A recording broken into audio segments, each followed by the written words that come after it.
investment in what terms? What is the situation? Will I get my money back easily? Will I be able to get to my land, take possession of my land immediately or as soon as possible? Or all these things together, they equal the answer to your question. And the answer to your question with respect to the investor, not only for us. Mr. Youssef, also if you can tell us about the latest currency exchange crisis and whether these pro-investment policies adopted by the government will bring an end to this crisis. Well, I've been listening to some of our very famous Egyptians who have moved abroad and are working for international organizations, and others who have been there abroad for a long time. And I think what I'm going to say is based very much on the opinion of these gentlemen who know Egypt and yet are in a society abroad where decisions are being made towards Egypt. Shall we go to Egypt, etc. And one of the things they said is that the exchange rate is an important factor, but it is not the one and only. And that is important for us to know, that economists know that it's very important, but it is not the only important thing.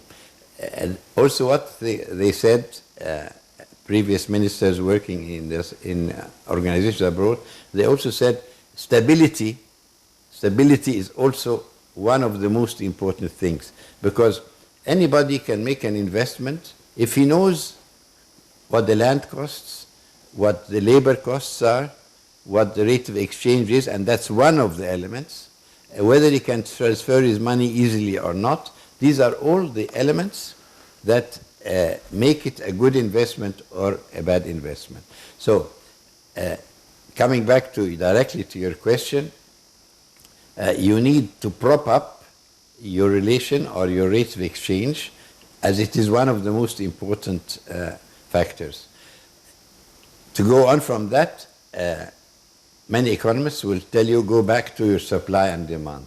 If there's a supply of dollars into the market and it is more than the demand, you're going to get a very good rate. Now, what is the supply in general? Supply, that means you are exporting, so the exports bring in the dollars. You're exporting to areas that work in free currency because there are some other agreements which are not that. So that's also important. Your ability to export more and the ability to increase your list of exports. I mean, to get away from the standard things like cotton or like rice or like, and the list should be bigger.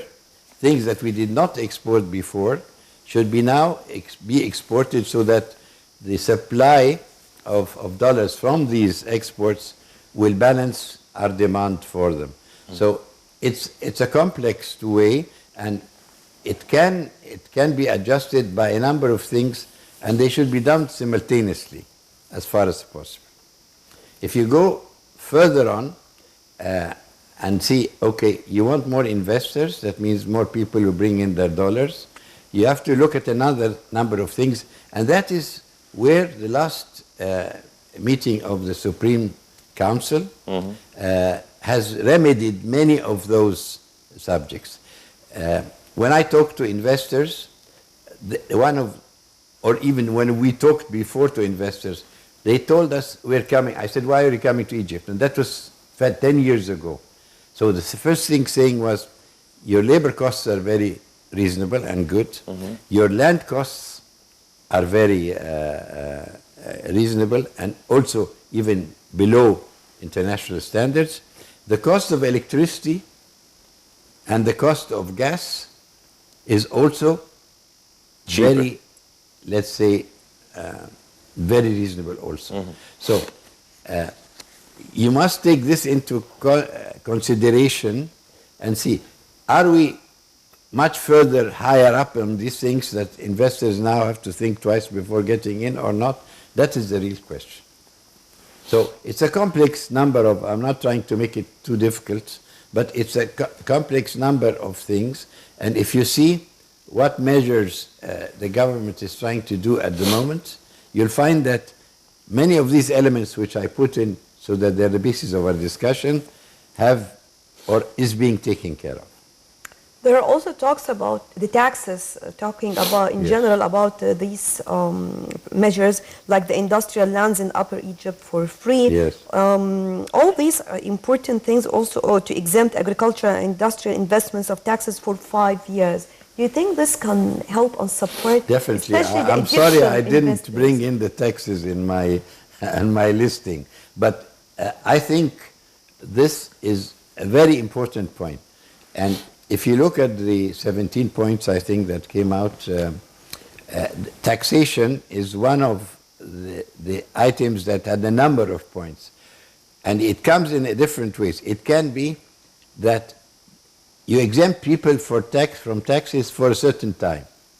Let's say the first three years you're working, people are starting up, they've got their expenses, they haven't sold their production properly. So to tell them you don't have to worry about taxes for 3 years is a very big plus point.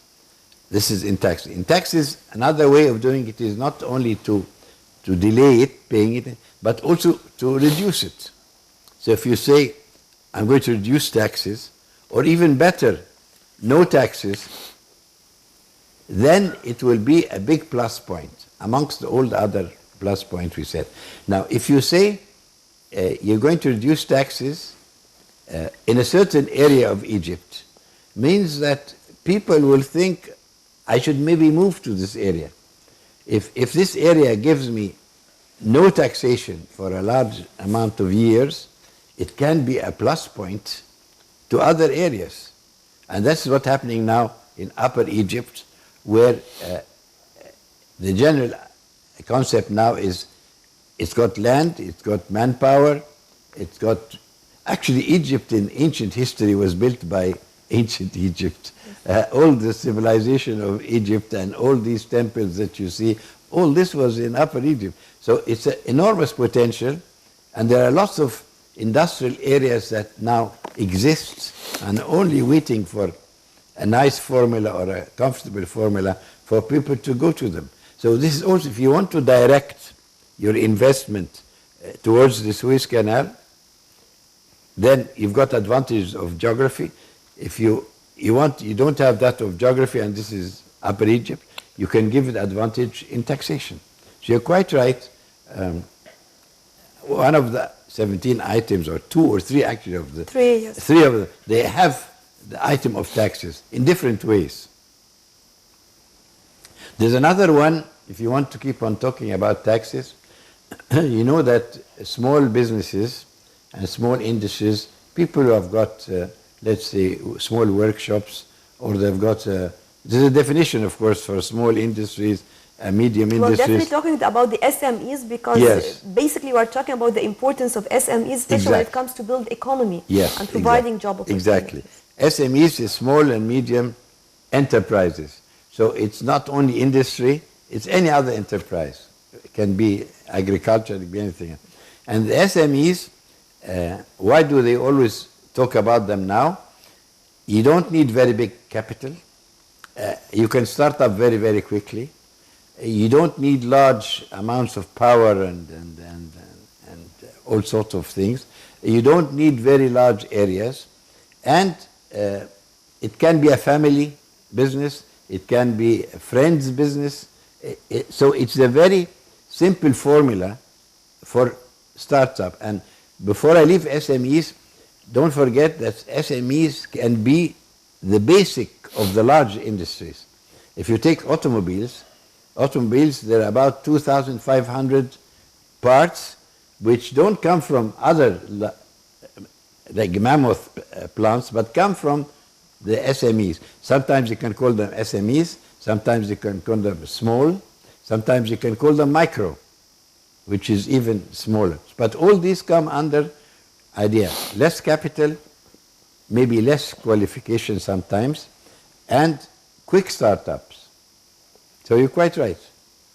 But I think we need to work on the less qualifications as well, because Yes, in any yes. country, actually, the SMEs are this sector is very important, and they are providing small spare parts to brand names, Yes. and they are very well qualified. Correct.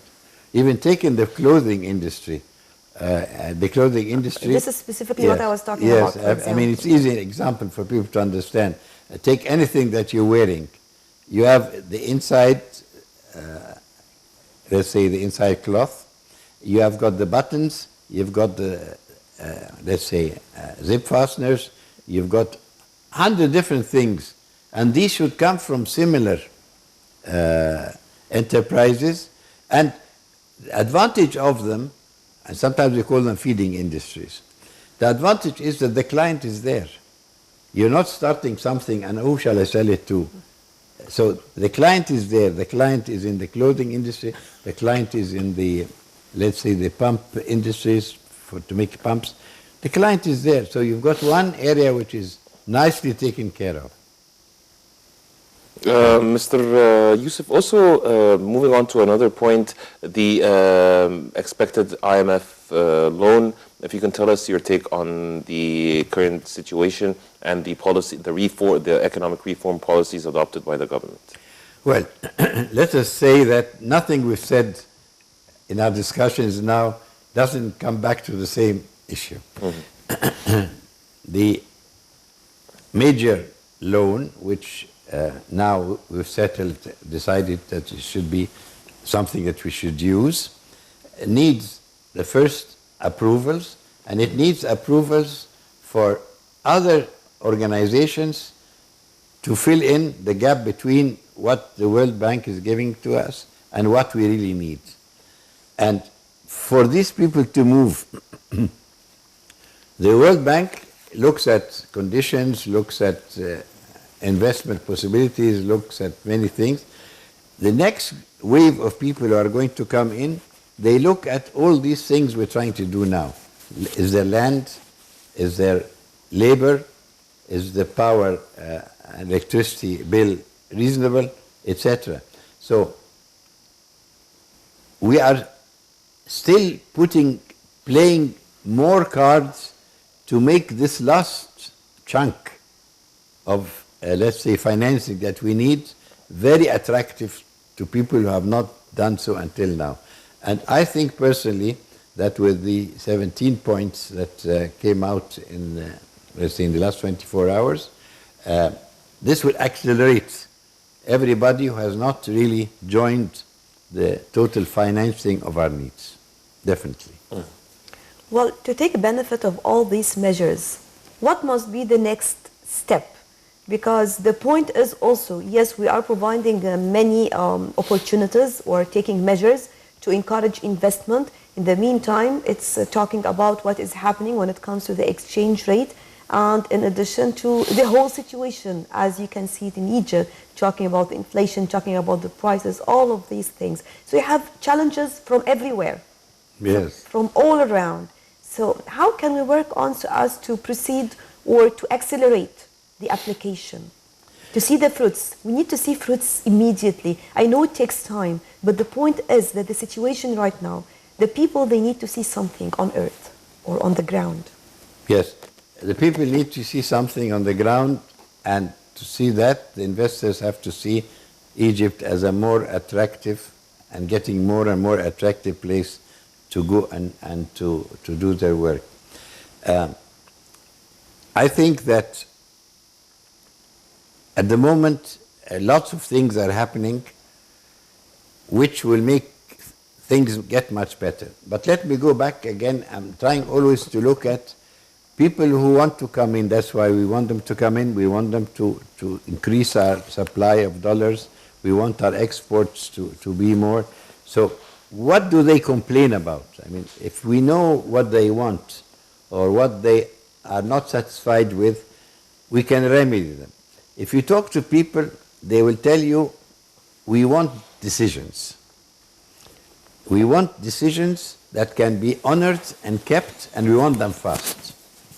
Now, to check on the 17 points, if this is one of the things that people want to in order to join us and to increase our supply of the foreign currency that you're talking about, the last measures, we've done the maximum we can do. I mean, what more do you want that you've set higher grouping now, the Supreme or Higher Council, and this is headed by the head of the country, the president. No.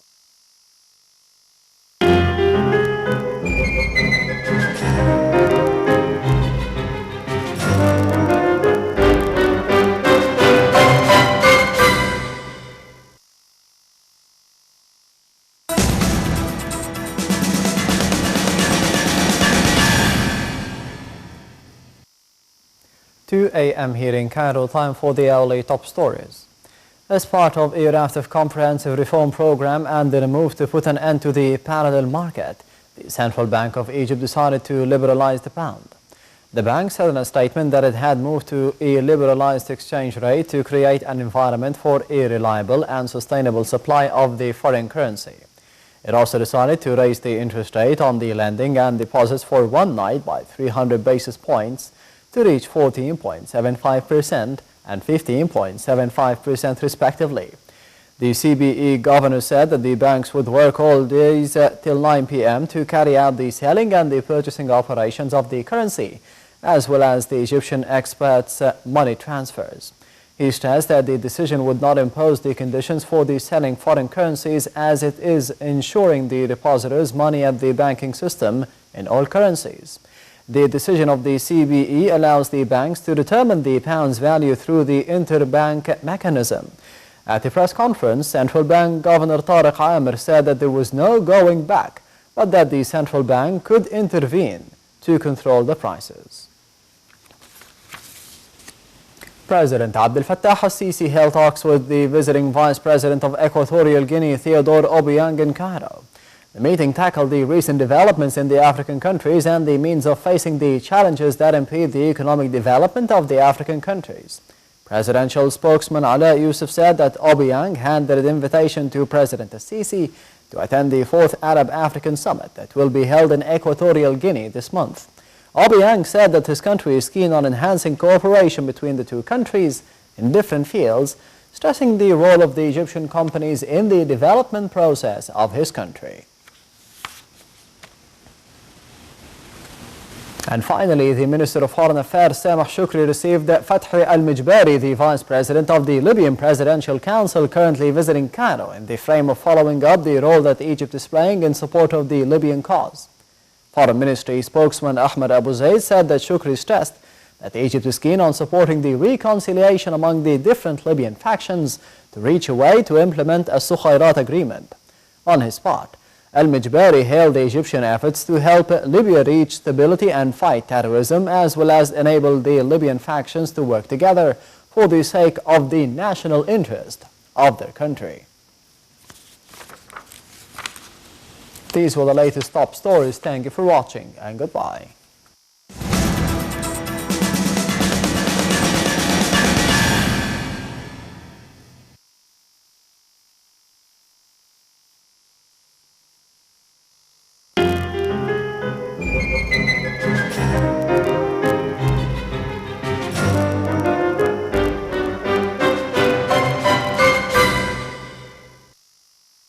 I mean, if you get a decision from the president, it's not like getting the decision from some employee. You've put in a form and said yes.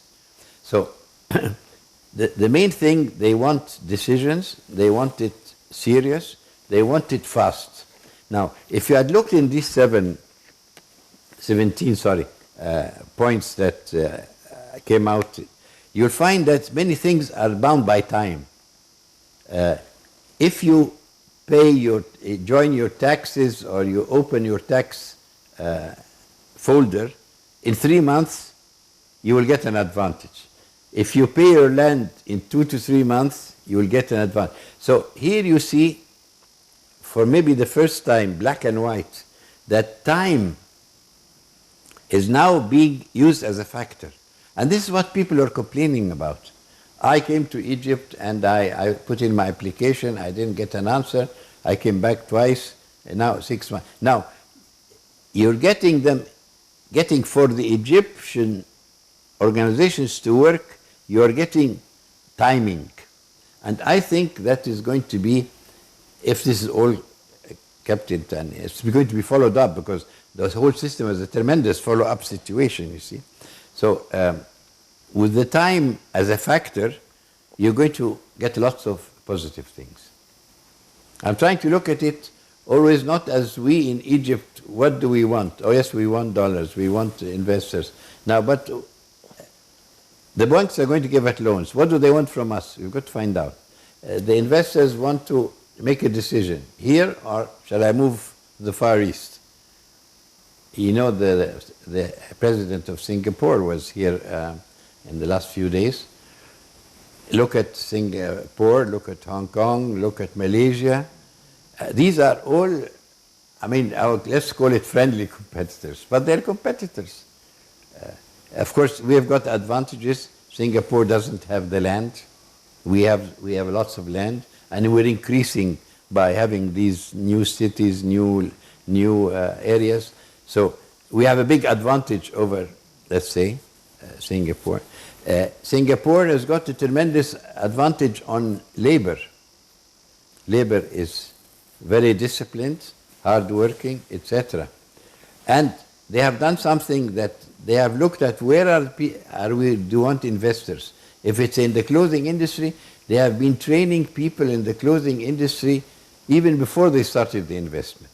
So, are we equal in that? I don't think so.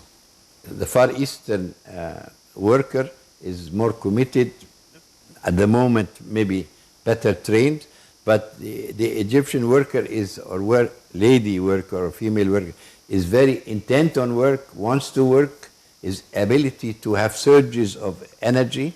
So you've got to use this. So you've got to look at all the elements all the time. Are we ahead on our different elements? And the regulations will help us do that. Also, to associate this with the decision taken right now by the central bank when it comes to the floating of the Egyptian pound as well. So how do you read it? I mean, after all these measures are taken in the same time, followed by this recent decision. I think you need an international expert to be sitting here to answer you. But in general, from what we hear and how let's say the echo of what we do is, you must hear it also, how does it, all the complaints have been, how can we work with two rates? That's been the biggest complaint. It hasn't been. So this decision will complete the previous measures? Yes, it should complete the measures. With the measure we did not talk about very much is that, for example, we had a sugar problem. And people who analyzed it properly said one of the problems was there's sugar at 5 and there's sugar at 7. As long as you have the two, people don't know what to do, to go this way or that way. The most important thing for any investor or any businessman is to know what his obligations are. If I played around with electricity this way and said this month it's for so many per kilowatt hour, and then next month it goes up, I know it can go down again. People can't calculate. People who are in industry or in trades, they want to know what are my costs, what are my expenses, what's my gain. Even if they lose a bit on it, but if they know that this is it. So the difference between the two markets, if it's allowed to happen or if it is happening, is a very important factor.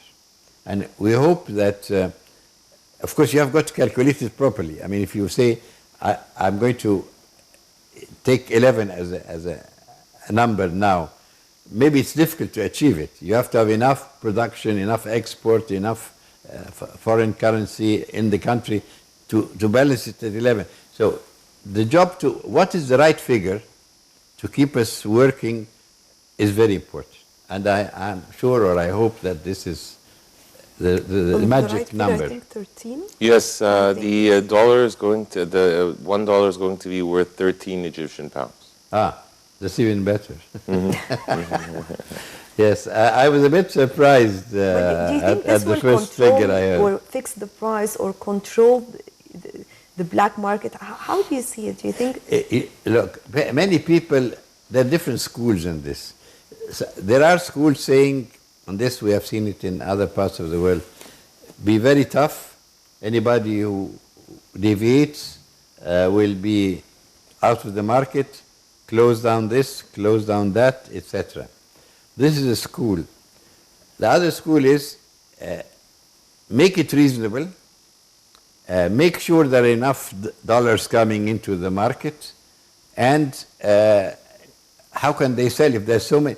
If all of us are selling something, it's a demand and supply? it's a demand product. supply. I wanted to get back to this. I was afraid to say that, but this very age-old economic theory is there.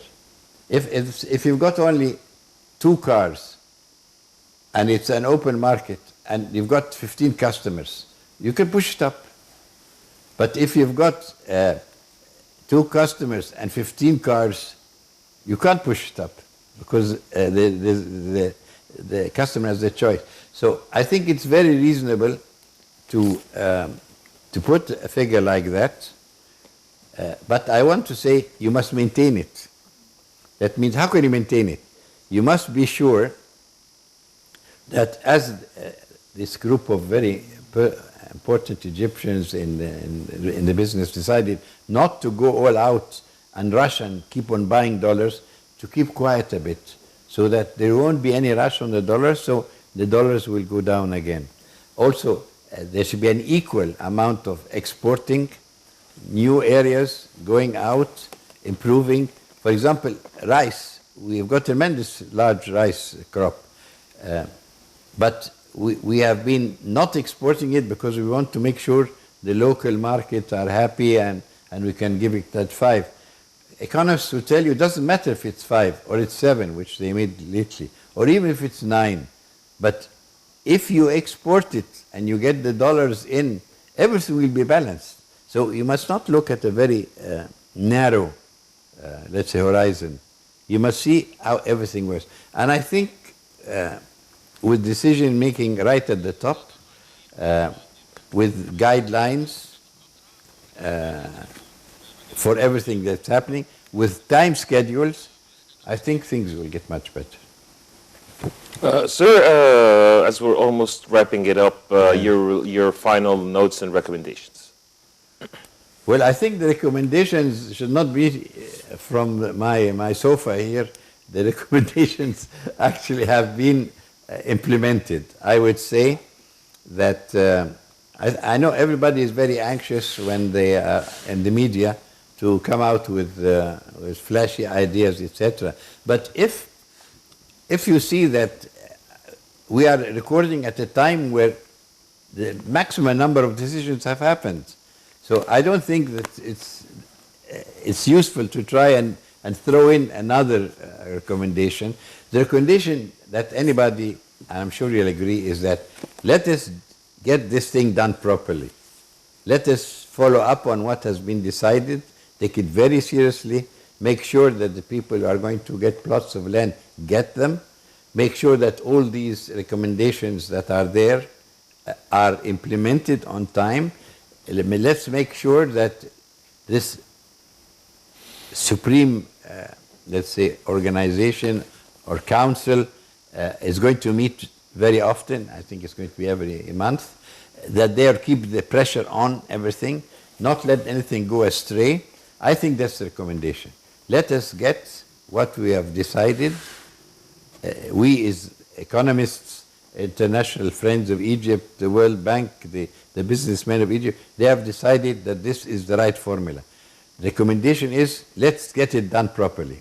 I see a lot on the media, people who until yesterday were cropping up with all sorts of ideas, not on our main, let's say, official channels, but also on the news channels who would like to have more excitement, more viewers, more advertising, and they are ready to to throw in all ideas. It's not the time for that now. The time is, we've got a formula, lots of people have given a lot of thought to it. Inside we agree, the international market we agree, let us get it done. It's not the time for flashy, our state television is a very valuable asset because it's truthful. It is not looking for flashes. It's looking for the good of the country. So I think the good of the country now, more than individual opinions, it is now a general opinion. There's a general formula which has been taken everybody into consideration. The president himself, the investors, the businessmen. I would like to Everybody. add here the labor market as well, because Yes. just as you mentioned, because if you want to apply this, we need to take into consideration the labor market and also the efficiency we're talking about when it comes to labor in general, just as Your Excellency mentioned right now, because definitely we're looking for the production, not Yes. only for new investments, but also production as well. Yes. Well, the labor, I want to tell you something. Egyptian labor has got two advantages. One, if they find work, they'll do it. Secondly, they are ready to take any amount of pressure. You cannot get a worker in the Western world to stay up at night for 2 nights. It will be done here. You can see it in the bridge building, you can see it in everything like that. So all the labor wants in Egypt is make sure all these factories that have had problems should now get into operation. With all these measures, they were going to start working even more than before. If they start working, I'm sure the labor will react and go along. But let's not forget, labor does not stay in the same qualifications. Now, there's labor now for solar energy. You're doing lots of solar energy. So the normal electrician is not the right one for solar energy. You're going into new areas. You're going into desert areas. Update the You've got to skills. update Yes. the people. Maybe the farmer in the Delta is not exactly the farmer that was going to work with water out of a well, with water not so fertile, etc. Yes, I'm afraid we're running out of time, but we have Well, to we've covered a lot wrap it of- up here. Thank you so much, Thank you. Mr. Youssef Mazhar, former Deputy Minister of Industry. Thank you so much for being with us. Thank you for these questions, which have brought out a very broad and interesting discussion. Thank you, sir. Dear viewers, a short break, and we'll be back to resume the remaining segments of The Breakfast Show live on Nile TV International.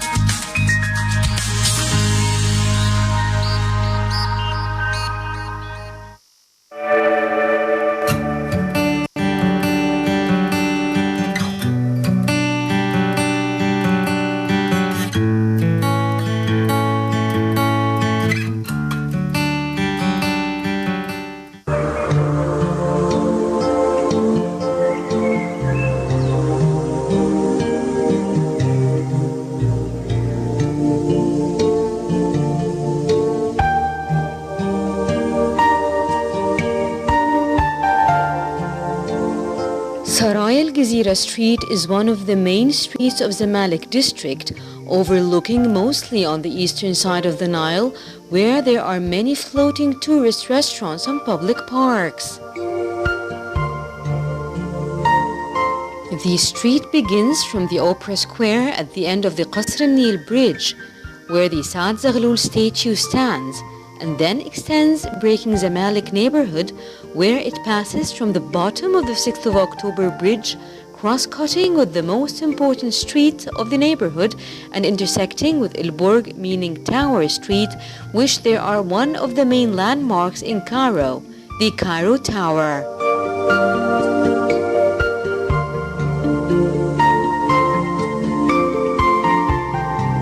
The street was given that name because Sarai means palace, and the Sarai Island Palace or Sarai al-Gezira Palace overlooks it.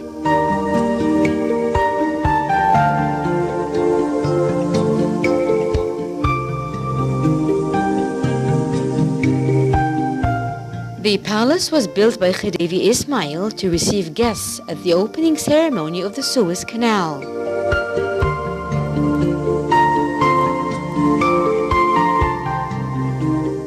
The street goes along the Zamalek neighborhood, a neighborhood of aristocracy to the west of Cairo, and is part of an island in the middle of the Nile.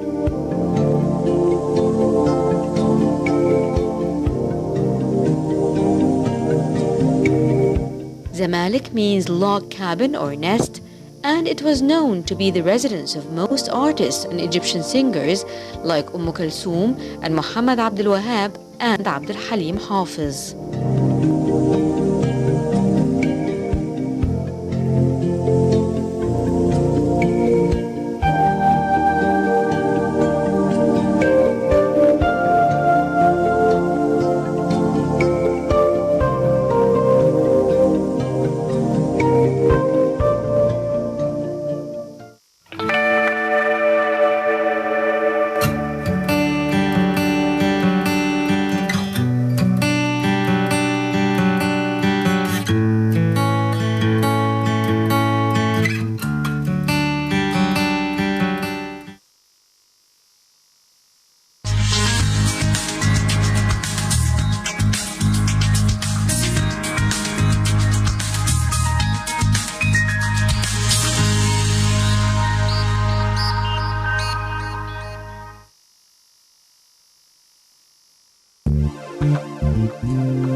Welcome back, dear viewers. Thank you so much for staying with us. And as we noted earlier, our second topic of discussion for today, we're going to be talking about the role of the media and the youth in empowering the nation and building the country. And the role of media, of course, was focused on during the National Youth Conference that was held under the auspices of President Abdel Fattah al-Sisi in the resort city of Sharm el-Sheikh. And to shed more light on this topic, we're most delighted to be joined over the phone by Mr. Yassin Lashin, a political commentator. First of all, good morning, sir, and thank you so much for joining us on The Breakfast Show. Good morning.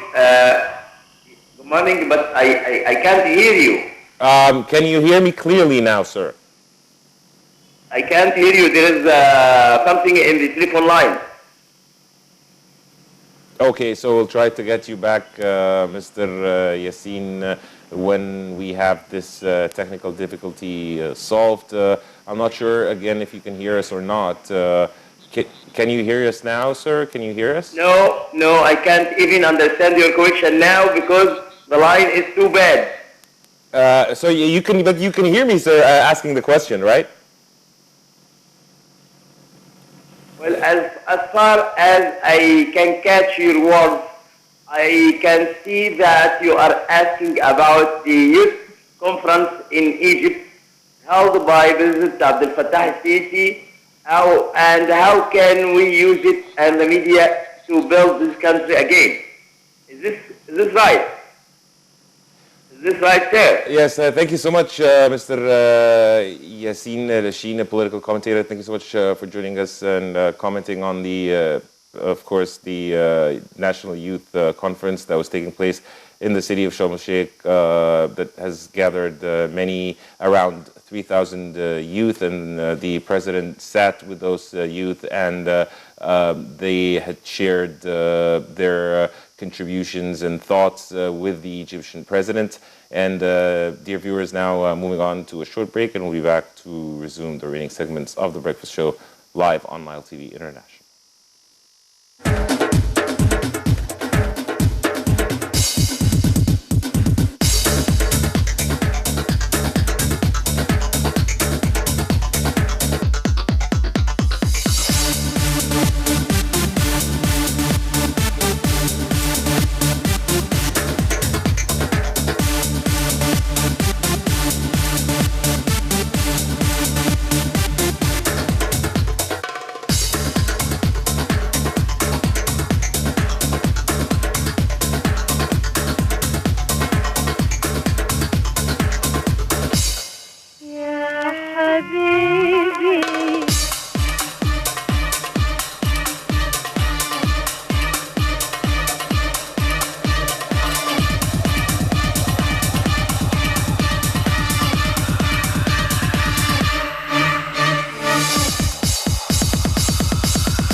Welcome back, dear viewers.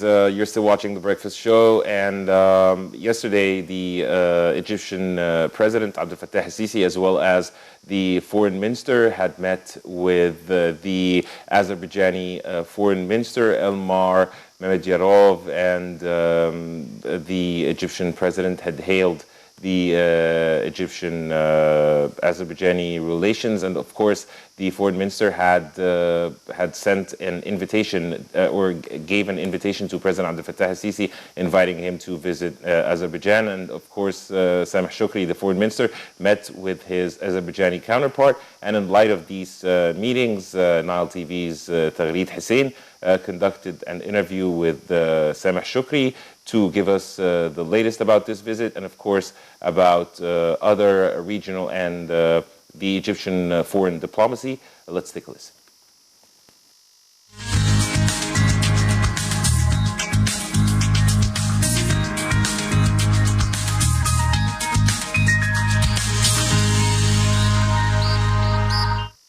Always a pleasure and an honor to have with us on Nile TV International His Excellency Foreign Minister Sameh Shoukry.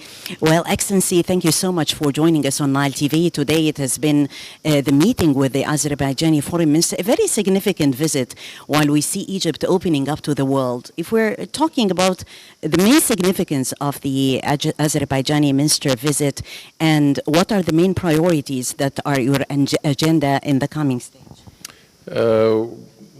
Egypt continues to participate actively in consultations and continuing to build this relationship with its traditional partners, the United States, the European Union, the Russian Federation, China, India, a diversified relationship for the benefit of stability in Egypt, economic prosperity. Egypt will continue to actively undertake its responsibilities on the international scene from our position on the Security Council, and the traditional role that Egypt has played in the resolution of conflict in the area of the Middle East, but also its involvement with the global affairs and enhancing peace and security. Respect definitely for the organization of the Islamic Conference and the sense of cooperation with the Arab world at this important stage. Well, the Organization of Islamic States, or Organization of Islamic Cooperation, is an important component of Egypt's foreign policy. Egypt is a founding member of the organization. We highly value the solidarity between the Islamic states as represented in the organization, and we will continue to play our active role in building convergence of positions between the parties, the states of the organization, and to enhance the solidarity between them. Right. It has been like a diversified policy, as Your Excellency has mentioned. And recently we had the visit of Singaporean president to the country, opening new horizons for bilateral cooperation and bilateral relations. Tell us more, Excellency, about the fruits of the visit of the Singaporean president to the country. Well, it's an indication of the determination of Singapore also to follow up and to reinforce the relationship, the bilateral relationship after President Sisi's successful visit to Singapore. Singapore has a very advanced experience in terms of economic development in various industries where they have a very high competitive edge, and also in terms of direct foreign investment.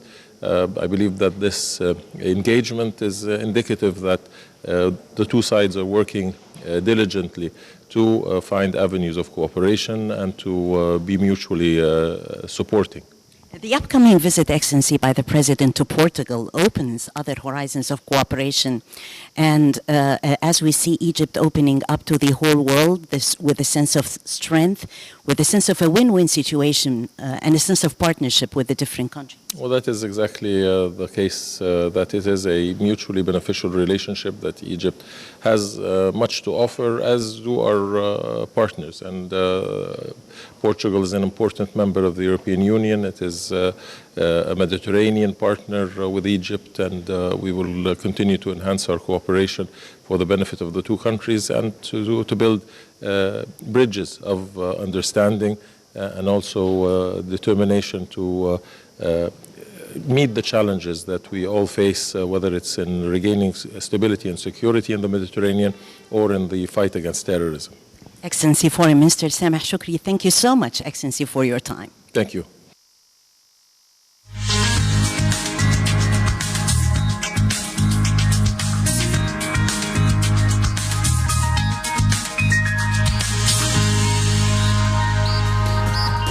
Welcome back. And with this, we come to the end of our breakfast show for this morning. Thank you all for joining us. Karim. Thank you so much, Nashwa. Dear viewers, just a quick recap. We talked about the 17 pro-investment policies that were decided on by the Supreme Investment Council and its repercussions, of course. And of course, we talked about the breaking news of the floating of the Egyptian pound, the latest decision by the Central Bank of Egypt. Dear viewers, you're in the company of Nashwa Rashid and Karim Gamaluddin. Until we meet again, this is a very goodbye.